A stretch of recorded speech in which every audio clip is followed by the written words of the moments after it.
Orchha fort ಕಾಂಪ್ಲೆಕ್ಸ್ನಲ್ಲಿರುವ Jahaz Mahal. Jahaz Mahal or ship palace. ಈ ಅರಮನೆ ಹಡಗಿನಂತೆ ಕಾಣುತ್ತದೆ. ಇದು ಮಧ್ಯಪ್ರದೇಶದಲ್ಲಿ ಇದೆ. ಜಹಜ್ ಮಹಲ್ ಹಡಗು ಅರಮನೆ ಭಾರತದ ಅತ್ಯಂತ ವಿಶಿಷ್ಟ ಸ್ಮಾರಕಗಳಲ್ಲಿ ಒಂದಾಗಿದೆ. ಇಂತಹ ಅರಮನೆ ಬೇರೆಲ್ಲೂ ಕಾಣಲು ಸಾಧ್ಯವಿಲ್ಲ. ಮಳೆಗಾಲದಲ್ಲಿ ಇದರ ಸೌಂದರ್ಯ ಇಮ್ಮಡಿಯಾಗುತ್ತದೆ, ಏಕೆಂದರೆ ಆಳವಾದ ಸಮುದ್ರದಲ್ಲಿ ಈ ಅರಮನೆಗೆ ಲಂಗರು ಹಾಕಿದಂತೆ ಕಾಣುತ್ತದೆ. ನಾವು ಎದುರುಗಡೆ ಒಂದು ಮರವನ್ನು ಕಾಣ್ತಾ ಇದ್ದೇವೆ. ಅದರ ಸುತ್ತಲೂ ಇರುವಂತಹ ಕೋಟೆಗಳನ್ನು, ಅರಮನೆಯ ಆವರಣಗಳನ್ನು ಇಲ್ಲಿ ನಾವು ನೋಡ್ತಾ ಇದ್ದೀವಿ.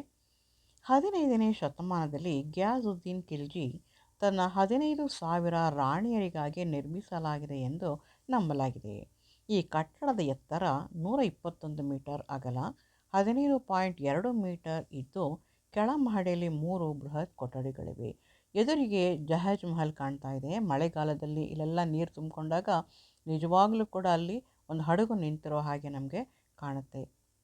ಕೋಟೆ ಕೆಲವಷ್ಟು ಭಾಗಗಳೆಲ್ಲ ಭಗ್ನವಾಗಿವೆ, ಆದರೂ ಕೂಡ ಇದು ತನ್ನ ಹಳೆಯ ಒಂದು ಸೌಂದರ್ಯವನ್ನು ಇನ್ನೂ ಕೂಡ ಉಳಿಸ್ಕೊಂಡು ಹೋಗಿದೆ.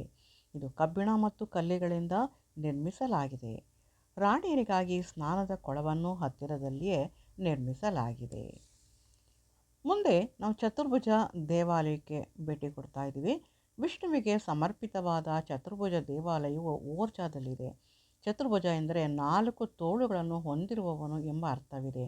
ರಾಮನನ್ನು ವಿಷ್ಣುವಿನ ಅವತಾರದಲ್ಲಿ ಸೃಷ್ಟಿಸಲಾಗಿದೆ. ದೇವಾಲಯವು ಸಂಕೀರ್ಣವಾದ ಬಹು ಅಂತಸ್ತಿನ ರಚನೆಯಾಗಿದೆ. ಈ ದೇವಾಲಯವನ್ನು ಮೂಲತಃ ರಾಮನ ಪ್ರತಿಮೆಯನ್ನು ಮುಖ್ಯ ದೇವರಾಗಿ ಪ್ರತಿಷ್ಠಾಪಿಸಲು ನಿರ್ಮಿಸಲಾಗಿದೆ. ಇಲ್ಲಿ ರಾಧಾಕೃಷ್ಣನ ವಿಗ್ರಹ ಪೂಜಿಸಲಾಗುತ್ತದೆ.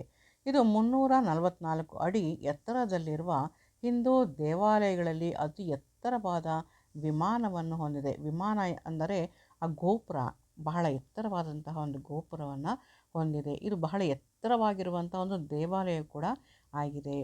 ಈ ಒಂದು